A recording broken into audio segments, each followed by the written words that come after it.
देखिएगा, पहला क्वेश्चन है इसमें कि everyone are expected to come to school tomorrow. अब इस चीज को आपको समझ लेना है कि इस सेंटेंस में क्या गलती है।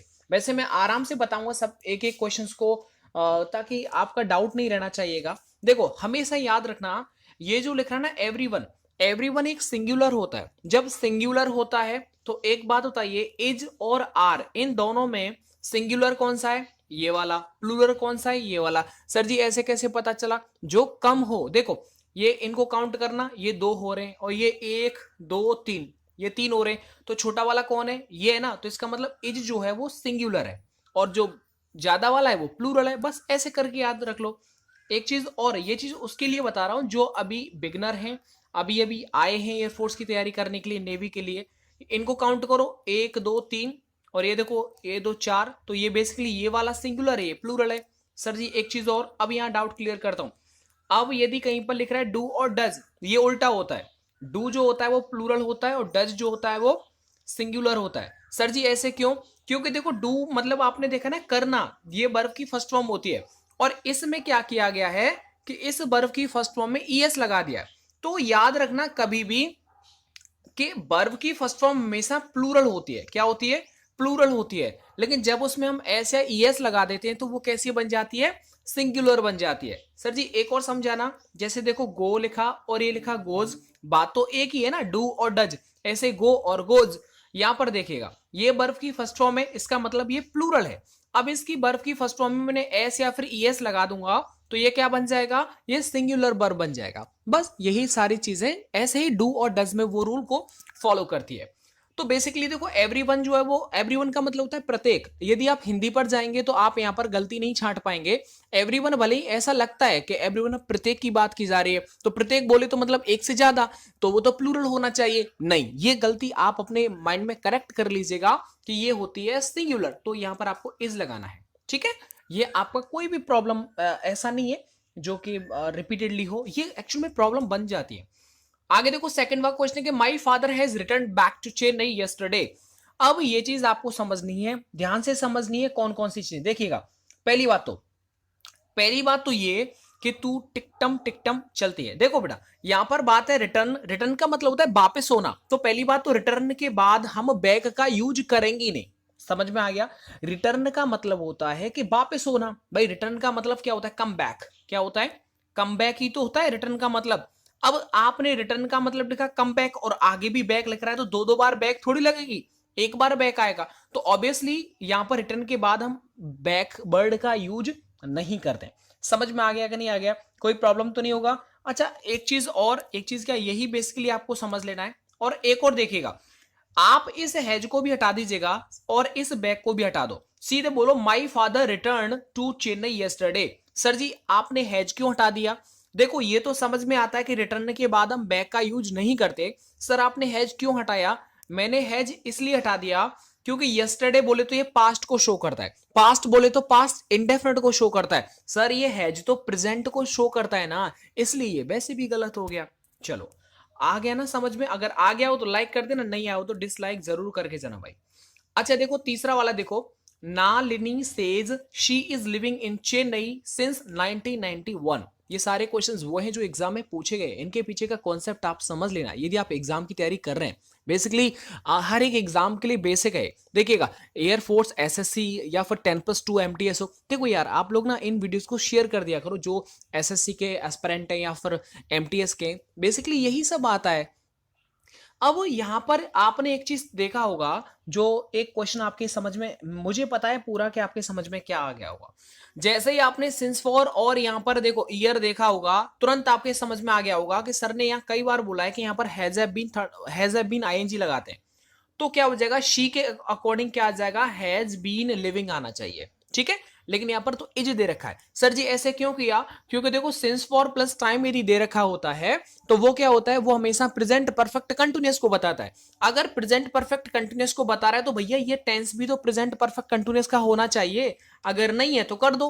तो बेसिकली यहां बी वाले पार्ट में गलती हो जाएगा। ठीक है, चौथा क्वेश्चन है कि वी गेट, देखिए excellent furnitures in this stop. अब यहां पर आपको इन दिस शॉप कर लेना उसे। एक बात आप समझ लीजिएगा कि यहाँ पर देखो फर्नीचर जो है वो सिंगुलर में यूज किया जाता है ना कि प्लूरल में, तो इस एस को हम क्या है हटा देंगे। समझ में आ गया नहीं? देखो फर्नीचर हो, सीनरी हो, ये सारी चीजें जो होती है, मशीनरी, ये सबकी सब क्या होता है, ये सिंगुलर में यूज की जाती है। या फिर लैंग्वेज हो, लैंग्वेज भी हम सिंगुलर में यूज करते हैं, तो फर्नीचर वगैरह सिंगुलर में यूज होगा, तो बी वाले पार्ट में क्या हो जाएगा, एरर हो जाएगा। समझ में आ रहा है ना? We should arrange for a potter as the languages are heavy. अब मैंने अभी भी बोला कि लैंग्वेज एक सिंगुलर में यूज किया जाता है। जब ये सिंगुलर हो जाएगा तो जैसी बात है कि सिंगुलर ही वर्ब आएगी। यदि उसका सब्जेक्ट यदि सिंगुलर हो गया तो वर्ब भी सिंगुलर आएगी ना। सर जी ऐसे कैसे? देखो मैंने यहां पर लिखा रमन, बताओ मैं क्या बोलूंगा, रमन गो या फिर रमन गोज, बताना इसमें क्या आएगा, बोलो क्या आएगा, गो आएगा या गोज आएगा? सर गोज आएगा। ऐसे क्यों? क्योंकि देखो रवन सिंगुलर है तो बर्फ की फर्स्ट फॉर्म में एस और यस लगाने से वो क्या बन जाती है, सिंगुलर, इसका मतलब है। और ये तो बर्फ की फर्स्ट फॉर्म है ना, तो ये तो वैसे प्लूरल हो गई।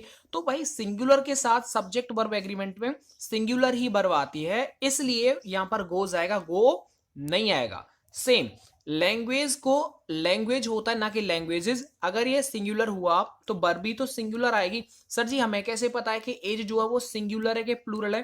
देखो मैंने अभी भी बताया था, ये 2 है ना और ये 3 है, तो कम वाला ये है, तो इसका मतलब ये सिंगुलर है। आगे देखो, being very dark the visitors found it difficult to locate the switch. अब ये चीज समझना है, ये एक्चुअल में देखो इस वाले कॉन्सेप्ट को समझ लीजिएगा। ये एक जो लिख रहा है ना बीइंग वेरी डार्क, ये एक पार्टिसिपल क्लॉज है। जब पार्टिसिपल क्लॉज यदि आ जाए और उसके बाद देखो दूसरा सेंटेंस का एक सब्जेक्ट स्टार्ट हो रहा है, वो है विजिटर्स। जब कभी यहां पर पार्टिसिपल क्लॉज आ जाए ना, तो बीइंग वगैरह लिख के आ रहा है और उसके बाद बीइंग वेरी डार्क, इसका मतलब है इट वॉज वेरी डार्क, तो आगे सब्जेक्ट है तो यहां पर आपको इट लगा देना है। ठीक है, बेसिकली बस 95% आप याद रखना कि बीइंग आ रहा है तो उससे पहले आपको इट, बाकी ये हर टाइम के लिए अलाउ नहीं होता है, तो यहां पर बीइंग से पहले इट होना चाहिए, तो वो उसका सब्जेक्ट बन जाएगा। इट वॉज वेरी डार्क वो बन जाएगा ना, अभी यहां पर कोई सब्जेक्ट नहीं है इसलिए वो अधूरा है। अब देखो यहां तक तो मैंने आपको एक बार करवा दिया, इसमें कोई भी एरर नहीं है। देखो 6 क्वेश्चंस, चाहता तो मैं 6 मिनट में खत्म कर देता, लेकिन बेसिकली आपके समझ में आना चाहिए एक एक क्लियर डाउट्स। अब एक चीज और देखेगा, अब आपको देखो बेस्ट सिनोनियम बताने वाला हूं, इन सबको आप याद कर लीजिएगा। ये भाई याद ही करना है इसमें, और तो मुझे नहीं लगता कुछ ज्यादा आपको सोचना पड़ेगा। ठीक है, तो एक दो बार इन्हें अगर आप याद करेंगे तो ये याद हो जाएंगे। ठीक है, चलो अब थोड़ा सा आगे और भी अच्छे अच्छे क्वेश्चंस पर बढ़ता हूं। आगे लिखा हुआ है थ्राइव। देखो पहले इन सब का मतलब याद रखो। थ्राइव का मतलब होता है कि पनपना, एक तरह से फलना फूलना। ठीक है, थ्राइव का मतलब क्या होता है, पनपना। तो ये क्या होता है, देखो पहले आपने देखा ना कि यार पहले लोग अनएजुकेटेड थे, तो अब क्या है कि उनके अंदर जो अनएजुकेटेड होता है ना, तो वो क्या गंदा लोग होता है। तो अब गंदे लोग का मतलब हो गया कि वो अच्छी तरह से अपने आप को क्या एजुकेट नहीं कर पाए। ठीक है ना, जैसे दारू पीने वाले होते हैं, तो मैक्सिमम क्या होता है, गंदे काम करने वाले अनएजुकेटेड पर्सन होते हैं ना, एजुकेटेड तो इतना गंदा काम नहीं करता है। तो थ्राइव का मतलब क्या होता है कि हमारे देश के अंदर जो भ्रष्टाचार होता है वो गंदे लोग करते हैं, तो वो क्या था, पनपना स्टार्ट हो गया, लेकिन अभी स्टॉप्ड है। तो थ्राइव का मतलब होता है पनपना, तो पनपने को बोले तो फ्लरिश, फ्लरिश का भी तो मतलब पनपना होता है कि नहीं होता। ठीक है, बाकी जो भी इसमें बताया जाता है वो सिर्फ एक रिलेट किया जाता है, बाकी किसी भी लैंग्वेज से किसी भी प्रॉब्लम का सोल्यूशन नहीं है। ठीक है ना, आगे देखो डिस्ट्रॉय। डिस्ट्रॉय का मतलब ना एकदम नष्ट कर देना है ना, रेज का मतलब उठाना और क्रिएट का मतलब बनाना। ठीक है, ये सारे के सारे एक बार आप देख लीजिएगा। आगे देखो एंग्विश, ये समझ लीजिएगा, एंग्विश का मतलब होता है किसी एक तरह से शोक दुख, तो एगोनी का भी मतलब तो वही होता है ना कि दुख शोक, उसी को तो बोलते हैं एंगुस एगोनी। इसका और देखो ट्रबल का मतलब परेशानियां, कॉन्फ्लिक्ट का मतलब किसी भी मतभेद हो जाना। ठीक है, तो वो कॉन्फ्लिक्ट हो गया। एक होता है एंगर, एंगर का मतलब गुस्सा, तो बेसिकली इन सबको आप याद कर लीजिएगा। आगे देखो डिस्यूड, काफी अच्छा वर्ड है। डिस्यूड का मतलब होता है डिस्करेज करना। डिस्करेज का मतलब क्या करना, कि किसी को हतोत्साहित कर देना, तो डिस्यूड बोले तो डिस्करेज। ठीक है, मतलब ये पूछा गया है इसलिए बता रहा हूं, अच्छा बाकी तो गलत वर्ड है ना ये। एक और देखिएगा, इनकरेज का मतलब होता है किसी को उत्साहित करना। वरी का मतलब चिंता, डिस्टर्ब का मतलब किसी को परेशान करना। आगे बढ़ जाते हैं, आगे आपको बेस्ट यहाँ पर देखिए, यहाँ पर एंटोनिम्स मिलने वाले हैं। देखो लीड, लीड का मतलब क्या होता है, लीड का मतलब नेतृत्व करना, तो फॉलो का मतलब क्या हो जाएगा, किसी को अनुसरण करना। लीड लीडर होता है, नेतृत्व करता है, और फॉलो किसी का अनुसरण करना, तो लीड का फिलहाल के लिए उल्टा हो जाएगा यहाँ पर फॉलो हो जाएगा। ठीक है, एक और चीज याद रखिएगा जो बेसिकली नई नई स्पेलिंग्स है। कंडक्ट का मतलब क्या होता है? संचालन करने वाला। गाइड का मतलब जो आपको रास्ता दिखाए, मार्गदर्शक, अच्छा बड़े गाइड। एक और डायरेक्ट का मतलब वही, डायरेक्ट मतलब निर्देश। एक होता है इसमें इंसोलेंट, याद रखना, इंसोलेंट का मतलब होता है कि बदतमीजी, इंसोलेंट का मतलब असभ्य, तो इसका उल्टा क्या हो जाएगा? सबमिसिव, सबमिसिव का मतलब होता है आज्ञाकारी, तो यहां पर ए वाला इसका सही आंसर हो जाएगा। एक और देखो, एरोगेंट का मतलब क्या होता है? अहंकारी, जिसमें एकदम हठी टाइप का इंसान है। एक होता है ओवर बियरिंग, इसका मतलब ओवर बियरिंग का भी मतलब वही घमंडी। एक होता है डिसडेनफुल, इसका मतलब वो भी घमंडी होता है। तो बस ऐसे करके याद कर लीजिएगा। और देखिएगा परमिट, परमिट का मतलब होता है अनुमति देना।